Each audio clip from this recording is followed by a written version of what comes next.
pedimos em nome de Jesus. Aleluia. Glorificado é o nome do Senhor. A paz do Senhor aos irmãos. Amém. A paz do Senhor aos irmãos. Amém. Quem está feliz com Jesus, dá glória a Deus. Quem está muito feliz com Jesus, dá outra glória a Deus. E como de costume, vamos fazer raiva ao diabo. Dá outra glória a Deus aí só para matar o inferno de raiva. Aleluia. A Bíblia diz que ou você ama a Deus ou ama o mundo. Ou você aborrece a Deus ou aborrece a mundo. É melhor aborrecer o mundo. Aleluia. Louvado seja Deus. Antes da leitura da palavra, eu preciso fazer uma citação muito importante. Hoje completam-se 365 dias que eu estou casado com a Ana Nélia Ribeiro de Medeiros. Bodas de papel. Tem até marcha. Louvado seja Deus. Oh, glória. Estou sabendo que tem uns casos aí também na igreja. Eita glória. Quero dizer para a minha amada que eu verdadeiramente a amo. Deus é contigo, que o meu Deus seja o teu Deus, que a gente possa chegar nas bodas de Jequitibá. Bodas de Jequitibá são 100 anos de casados. Louvado seja Deus. Abra a tua Bíblia no livro de João, capítulo de número 1. Louvado seja o nome do Senhor. Tem descanso não, filho, só na glória. Pode botar esses dedos aí para funcionar. Aleluia.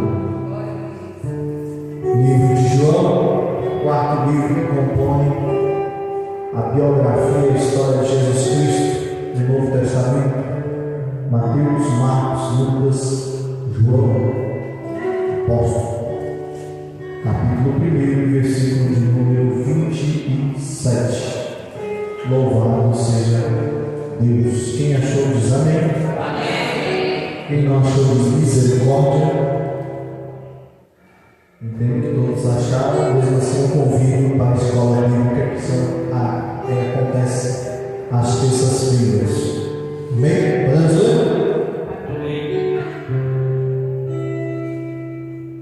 Vamos começar do 15, versículo 15. Para ser melhor.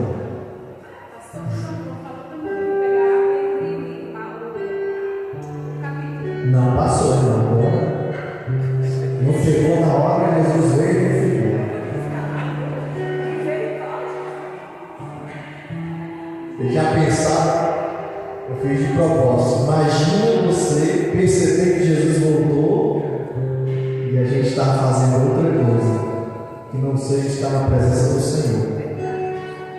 É forte. Um lapso de momento passou. Foi.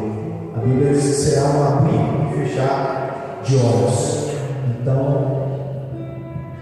todo olho verá, todo mundo vai saber que foi Jesus. João capítulo 1, versículo de número 15. Facinho, né? João capítulo 1, versículo de número 15. Amém? Tem por título o testemunho de João Batista. Diz assim: João testificou dele e clamou, dizendo: Este era aquele de quem eu dizia: o que vem depois de mim. Diga, depois de mim. Depois de mim. É antes de mim. O que vem depois de mim é antes de mim. Porque foi primeiro do que eu. E todos nós recebemos também da sua plenitude com graça sobre graça. Porque a lei foi dada por Moisés, a graça e a verdade vieram por Jesus Cristo. Deus nunca foi visto por alguém. O Filho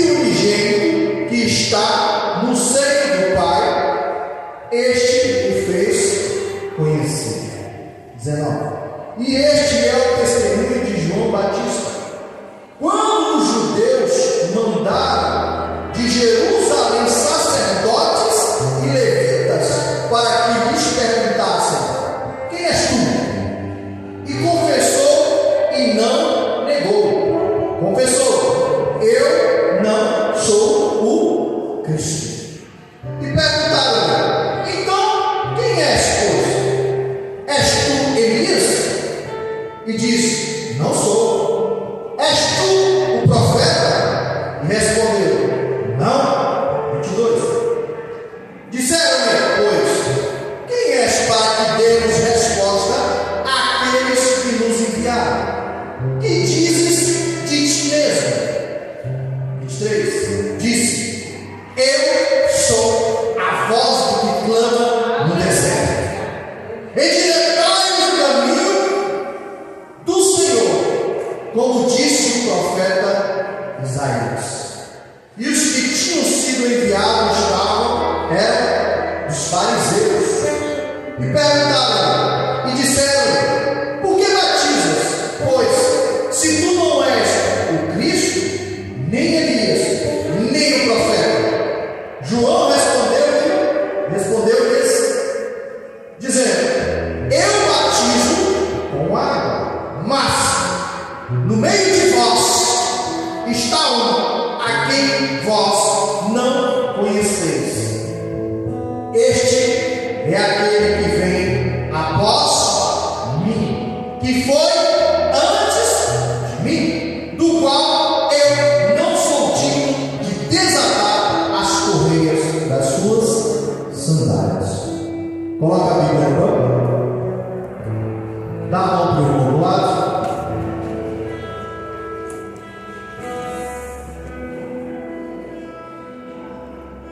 Louvado seja Deus. Olha para ele, dá um sorriso. Fala assim: que bom que você veio. Fala para ele: você me ajuda com a sua presença.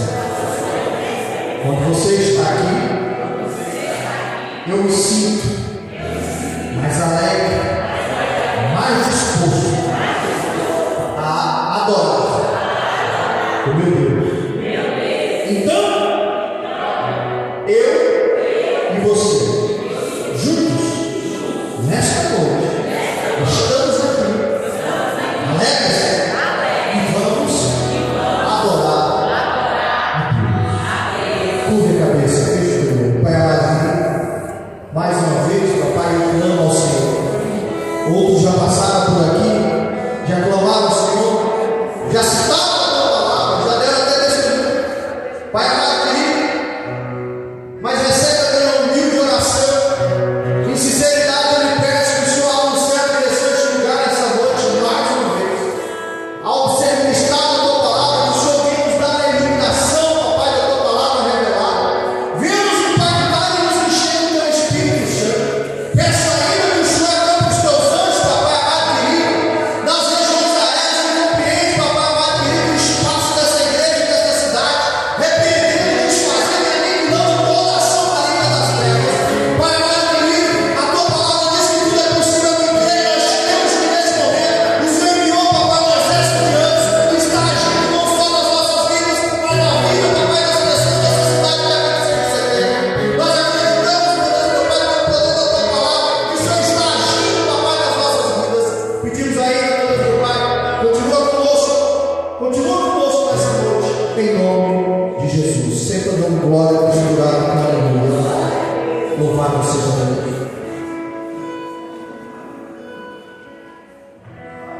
Queridos e amados irmãos, a palavra de Deus por si só, o próprio livro de Isaías, que já foi citado nessa noite, vai dizer que ela nunca volta vazia, mas ela sempre cumpre o efeito para qual ela foi enviada. A palavra de Deus por si só, nos seus 31.173 versículos, qualquer um que seja lido, a pessoa nunca mais é a mesma. Ela vai produzir, no mínimo, dois efeitos. O primeiro é o mais preocupante, porque ela produz um efeito de juízo. Porque se a pessoa leu a palavra de Deus, se ela teve contato com a palavra de Deus, se ela, por um acaso, teve acesso a qualquer parte da Escritura Sagrada, ela vai saber que existe um Deus que criou todas as coisas. Ela vai saber que nós não estamos nesse mundo por acaso, e vai saber que existe uma eternidade para a qual nós temos uma escolha. Se a pessoa não faz uma aliança com Deus, a palavra de Deus serve como juízo, para naquele grande dia a pessoa não dizer: eu não sabia e não conhecia, mas ele teve acesso à palavra, simplesmente não tomou a decisão, e Deus não obriga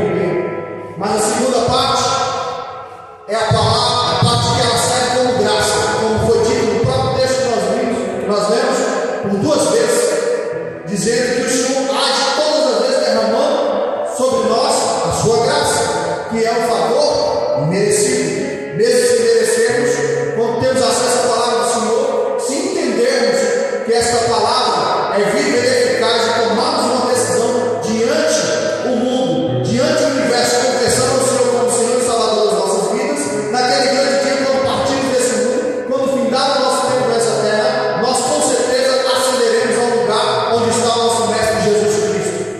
Nós estaremos no céu junto com Deus, Criador de todas as coisas. Mas o texto que nós vemos nessa noite contido no livro que pode escrever o apóstolo João, quarto livro do Novo Testamento, um livro contemporâneo, de fácil entendimento, autoexplicativo na sua maior parte, onde nós ao lermos, nós vamos entender a essência daquela palavra, até mesmo porque, quando nós lemos a palavra do Senhor, é o único livro na face da terra que nós nunca estamos sozinhos quando o lemos, mas quando nós o lemos, podemos estar no mais profundo abismo ou no alto dos céus, o Espírito Santo de Deus vai estar lá do nosso lado, dando entendimento. E se por um acaso você não der ouvidos ao Espírito Santo, se não estiver sensível ao Espírito Santo, Deus é capaz de enviar até mesmo o servo para estar do teu lado, te observando, dando discernimento para que te explique a palavra do Senhor no momento oportuno. O pastor declara isso na Bíblia. A Bíblia diz em Atos que Filipe estava caminhando e tinha um homem, uma carruagem andando, estava lendo exatamente o livro de Isaías. E Deus fala para ele, aproxima dele. Quando ele se aproximou, ele ouviu e viu o homem lendo o livro. E perguntou, porque Deus mandou pergunta para ele, você está entendendo? E ele perguntou, você leu o que você entende o que você está lendo? E o homem disse, não. Como eu vou entender se não tem quem me explique? Você sabe me explicar isso? Ele falou, eu sei.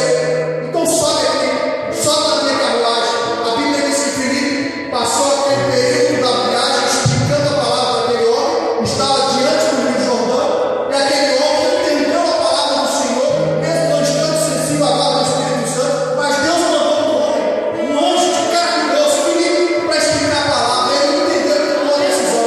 Eu entendi a palavra que está escrita em Isaías, você me explicou e eu aceito. O que me impede de ser batizado? Aqui está o rio, aqui estou eu arrependido. Quero me batizar, tem alguma coisa que me impede, Filipe? Filipe diz, não, não tem. Então eu quero me batizar agora. Então vamos. A Bíblia diz que esse homem desce, se batiza, e dali para frente, a história dele muda.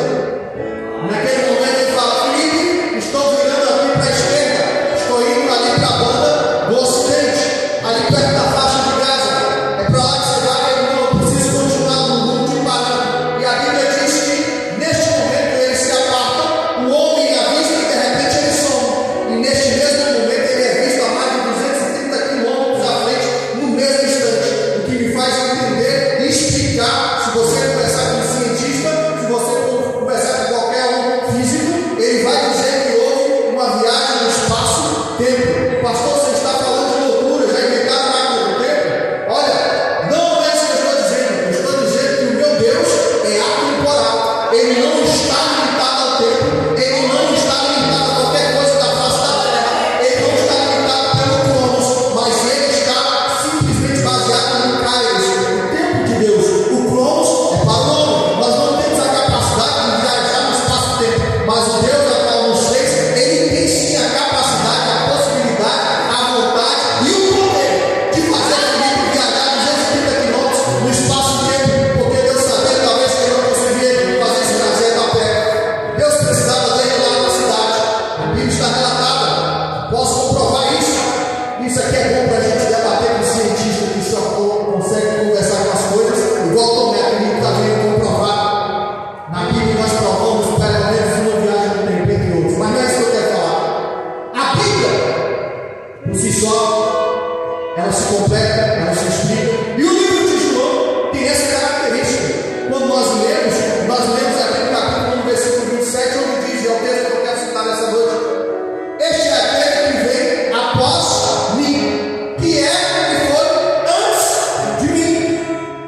fala mais alto. Um dia ele viu um egípcio espancando um hebreu. Sobe uma ira tão grande nele que ele fala: eu não posso deixar isso.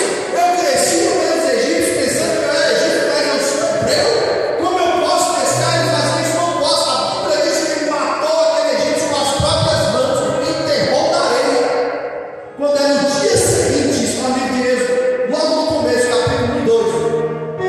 Logo no começo, a Bíblia diz que no dia seguinte ele vê dois hebreus, dois crentes, dois servos de Deus brigando, se desentendendo. E ele chega diante deles e fica estarrecido. Ele fica muito revoltado. Ele fala assim: rapaz, vocês, sendo do mesmo sangue, estão brigando. Por que vocês fazem isso? E eles olham para ele e falam: peraí, não é tu, Moisés? Não foi tu que matou um dos teus ontem e enterrou na areia? Moisés, nesse momento, já pegou e fala: ixi, Faraó já queria me matar, e a lei é para quem matar um egípcio, a lei é morte, ele vai mandar matar. A Bíblia diz que Moisés, nesse estado, com 40 anos, ele vai para o deserto. Vai para o deserto de Midian. Lá encontra Zípora, casa, passa 40 anos a mais cuidando de ovelha. Primeiro ponto: primeiro ele passou 40 anos estudando com os melhores professores da face da terra que existia na época. Depois ele vai passar 40 anos aprendendo a cuidar de ovelha. Será que dá trabalho cuidar de ovelha?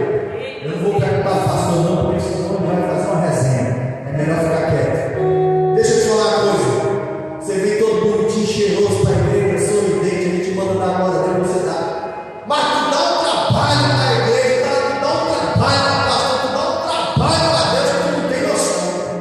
Ou tu acha que às vezes tu está passando problema lá e então não mostra para os seus anjos o que está acontecendo? Faz levantar de madrugada, botar os joelhos no chão e clamar e interceder para você não merecer. Tem coisas que acontecem no mundo espiritual que você nem sabe, meu irmão. E às vezes a gente é obrigado a ficar calado, porque Deus não permite nem falar. A Bíblia diz que ele faz a tua mão direita e esconde para quem esquerda nem olhe, não veja. A Bíblia diz: fecha a porta do teu quarto e ora a Deus em secreto, porque aquele que é fiel há de te honrar em público. Eu sou grato a Deus pela vida do meu pastor. Eu sou grato a Deus pela vida da família dele, que se dispôs a meter a mão no arado, meter a coragem de fundar um ministério, abrir uma igreja e cuidar de gente trabalhosa. Teu galardão está guardado, viu, pastor? Fica tranquilo. Moisés passa 40 anos cuidando de ovelha. Quando dá 40 anos, Moisés já está com 80 anos. Ele escuta a voz de Deus, irmã Daí. Ele está passando ali cuidando das ovelhas no deserto sozinho. A Bíblia diz que ele estava sozinho e de repente ele viu uma sarça ardente. Traduzindo para nós no Brasil, um capim pegando fogo. Só que esse capim pegava fogo e não se consumia, irmão Rogério. Não tinha fumaça, só tinha um fogo no meio do capim. Aquilo ali, imagina eu, Moisés, olhando os olhos: será que eu estou ficando velho? Agora que eu estou com 80 anos, o capim está pegando fogo, não tem fumaça, não se consome. A Bíblia diz que ele começa a andar em direção àquela sarça ardente. Quando ele começa a andar, ele escuta a frase, está lá em Êxodo, capítulo número 3, logo no início: Moisés, Moisés. A Bíblia não diz que ele escutou só Moisés. Ele escutou Moisés, Moisés.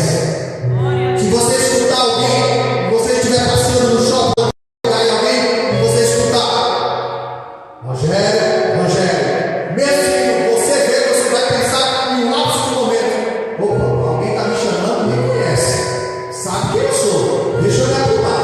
A primeira coisa que você faz é voltar lá: será que eu estou fazendo alguma coisa errada? Porque está me chamando e me conhece, me chamou 2 vezes: Rogério, Rogério. Quando ele escuta essa voz, ele fala: sim, Senhor. Deus fala para ele: não andes mais para cá, para que não morra. Outra,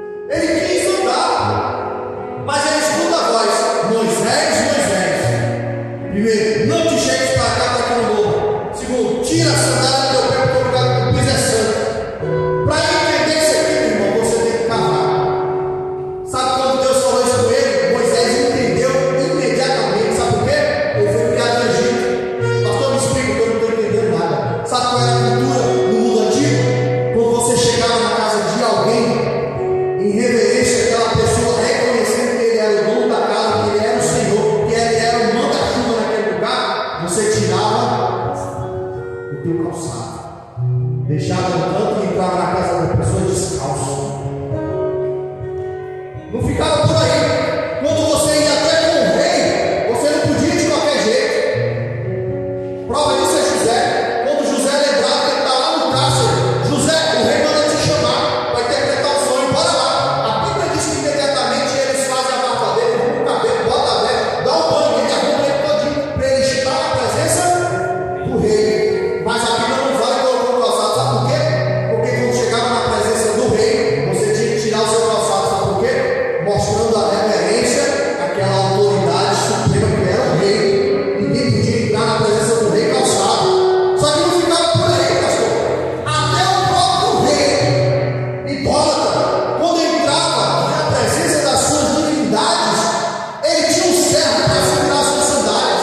Quando ele ia adentrar num lugar que ele considerava santo, numa divindade, Deus Baal, Astarote, o Deus Sol, o Deus Nilo, todos esses deuses que estavam lá e Deus combatendo as 10 pragas do Egito, todos o Deus da moça, o Deus Sapo, o Deus que era o cavalo. Quando ele entrava nesse lugar onde tinha essa divindade tida por eles, ele tirava os seus calçados e o próprio rei tinha um servo para segurar. Pastor, me prova isso. Escavações comprovam e tem tábuas com desenhos escritos do rei, estando na presença do lado com o desenho do servozinho segurando as sandálias dele. Nem o rei entrava na presença de uma divindade calçada. Era uma falta de respeito. Em outras palavras, ele estava dizendo: eu não te reconheço como uma divindade. Quando Deus fala com Moisés, tira a sandália do teu pé, porque o lugar que tu pisa é santo. Sabe o que Deus estava dizendo? Lembra do Egito? Para entrar na presença de uma santidade, de uma divindade, você tem que reconhecer ela como tal. Tira a sandália do teu pé. Quando Moisés tira a sandália do teu pé, ele está dizendo e reconhecendo: eu reconheço que tu és o Deus Todo-Poderoso. Pastor, o que isso tem a ver com o texto que nós lemos? A Bíblia vai dizer, irmão, João Batista, escrito e descrito por João, o apóstolo: eu não sou digno de desatar as suas sandálias ou as sandálias dos seus pés. Como eu disse, o rei, quando ia entrar na presença daquelas divindades, ele tirava a sandália e tinha o que do lado? Um servo para segurar as suas sandálias. A Bíblia também tem vários relatos de quando as pessoas chegavam às casas e tem uma mulher que lavou os pés de Jesus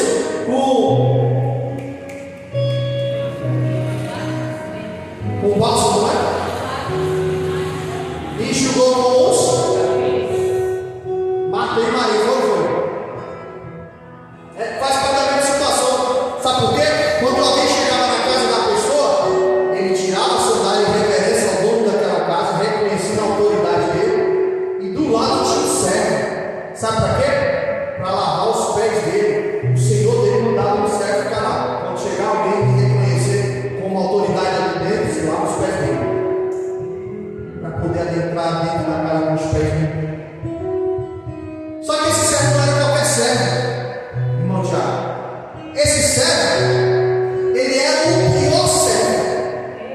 Era o servo mais inútil que tinha daquele senhor daquela casa.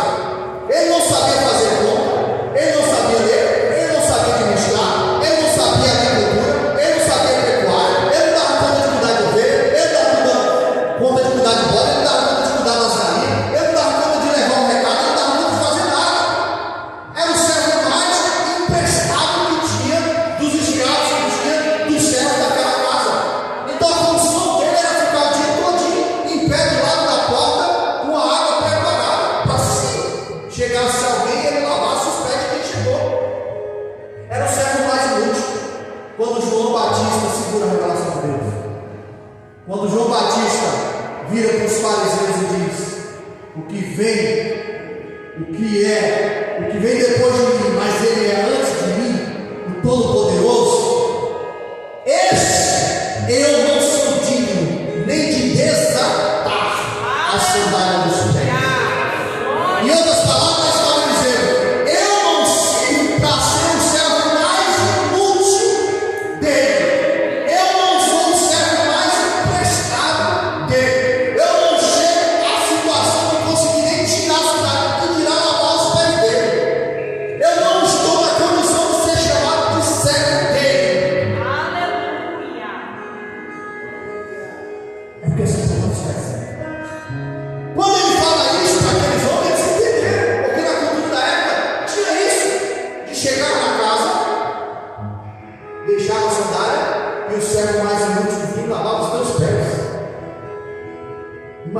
esse pé podre. O servo tinha que pegar e lavar e pá. A irmã Dani está rindo, não é verdade? Tem uns pés só Jesus, parece que morreu um urubu lá dentro. Nem o urubu, né? O urubu entrou para ver o que estava louco, na verdade. O sangue de Jesus tem poder. João Batista se coloca na situação dizendo: eu não sou digno nem de ser o servo mais imprestável de Jesus. É forte, porque quando a gente se depara com esse texto, entende?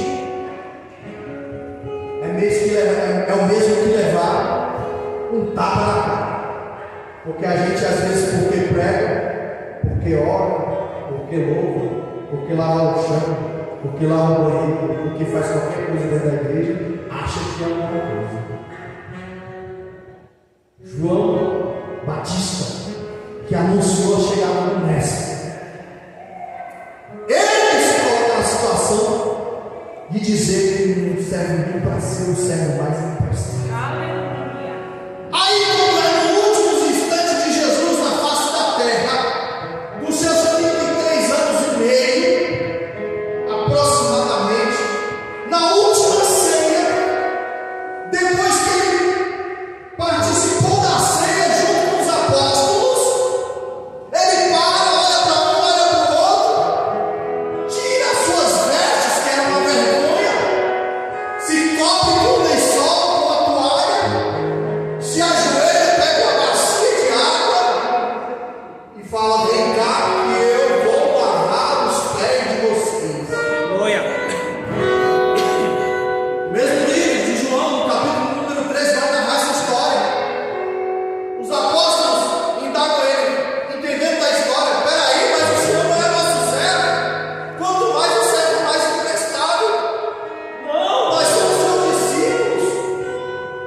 Nós estamos aqui para aprender com o Senhor. Se você quer se colocar na condição do servo mais imprestável, não. Jesus vira e fala assim: importa que eu lave os pés de vocês. A Bíblia diz, João capítulo 13, versículo 1 ao 20, que Jesus começa a lavar os pés dos apóstolos. Martinho, porque ele era sanguíneo, Pedro era sanguíneo, ele era extremista e tudo. Vieram buscar Jesus para prender, vai prender nada, puxou a peixeira e deu uma espadada para pegar no pescoço do homem. O cara se esquivou, pegou na orelha, mas era para pegar no pescoço. Jesus guarda a espada, joga fora, porque se tu usar a espada, pela espada tu vai morrer. Eu não vim aqui para isso. Pega a orelha do soldado e cola. João era sanguíneo, João, Pedro era sanguíneo, era forte, extremista. Quando Jesus está lá lavando os pés dos apóstolos, chega a vez de Pedro. Quando Pedro vai chegar lá e fala assim: Jesus, eu não sou digno, não. Eu não posso deixar o Senhor lavar os meus pés. Deixa eu lavar o seu, que é melhor. Deixa eu é que sou certo. Jesus fala assim: Pedro, se eu não lavar os teus pés, você não tem parte comigo. Agora, vocês não entendem, mas mais um pouco vocês entenderão. Como Pedro era extremista, ele vai no extremo ao outro. Primeiro ele diz para Jesus não lavar. Depois ele fala: já que é assim, Jesus, então lava também a minha cabeça e as minhas mãos, me dá lá um banho. Jesus vira para ele e fala: não, Pedro, você não entendeu. Não é para eu te dar banho, eu preciso lavar os teus pés. Mas na frente você vai entender. E no próprio livro de João, capítulo 13, explica a parte, dizendo que aquele que quer ser o maior se coloca por aquele que quer ser o primeiro se coloca por derradeiro. Quer saber a fórmula para você próximo abençoado? Seja humilde. Larga a mão de ser besta. Tudo que tu tem foi permissão de Deus. Olha. Mas eu nem tenho o que eu queria, pastor.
tem que descalçar da tua vaidade, da tua arrogância, da tua prepotência, do teu mimimi, do teu orgulho, da tua falta de perdão.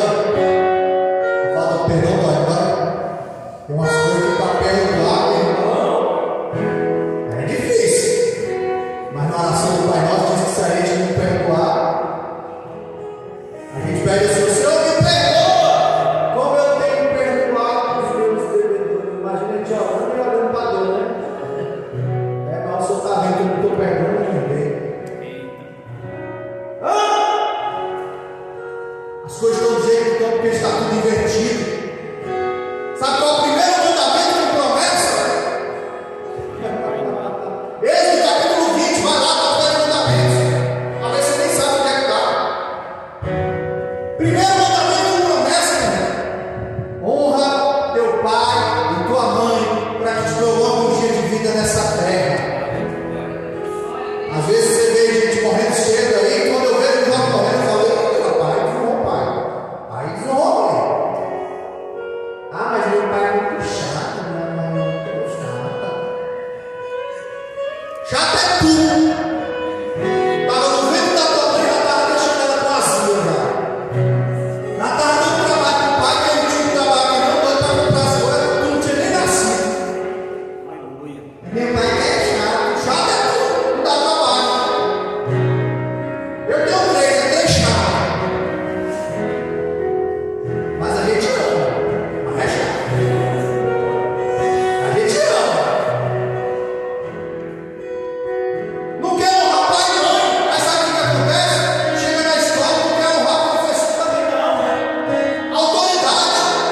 A Bíblia diz que quando chegava na casa, tirava a sandália, para reconhecer a autoridade. Quando chegava no rei, tirava a sandália, para reconhecer a autoridade. Diante de Deus, reconhecia, tirava a sandália, reconhecia a autoridade.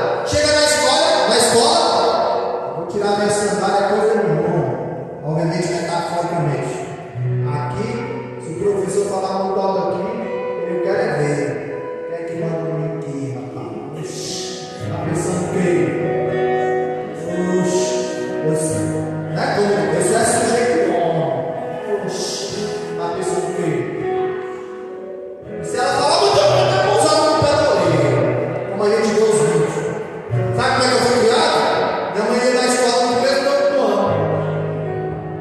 Professora, a senhora que é professora dele aqui? É, sou eu, se não botar aqui. Esse aqui é meu filho, viu? Se ele andar fora da linha, a senhora deu uma taca e me chama para me dar outra taca. Se ele falar o mesmo mal com a senhora, viu? Não vai ser preciso não. É preciso sim. Se ele andar fora da linha, meta a taca. Pode puxar o dedo. Pergunta se a gente respondeu ao professor.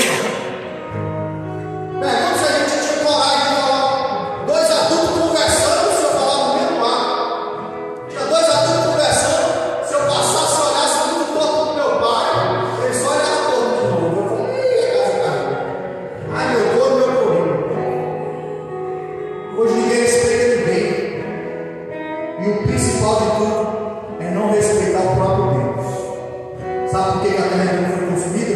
Por 2 motivos. Primeiro, a aliança que Deus fez com Noé lá atrás.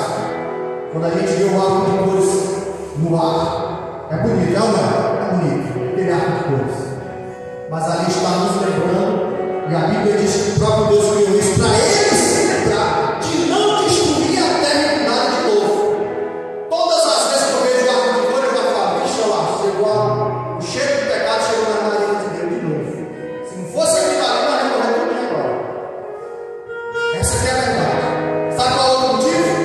A Bíblia diz que ele é longânimo, é benigno, é misericordioso, é tardio em se irar. A gente mesmo abandonando Deus, mesmo não tendo reverência diante de Deus, ele sempre nos dá a oportunidade.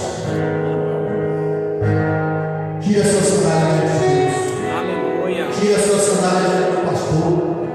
Tire sua sandália diante da tua casa, dos teus pais, do professor, do teu chefe de trabalho. Ele é muito chato, mas ele paga teu salário. Está achando ruim, se capacita no emprego. É duro, mas é a verdade. Fique sobre os pés, eu quero orar para a tua vida.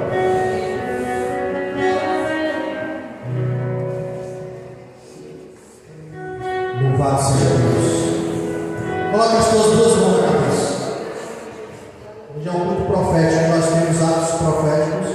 Eu não só creio, como vi muitas coisas acontecerem. Louvado seja Deus. Eu confio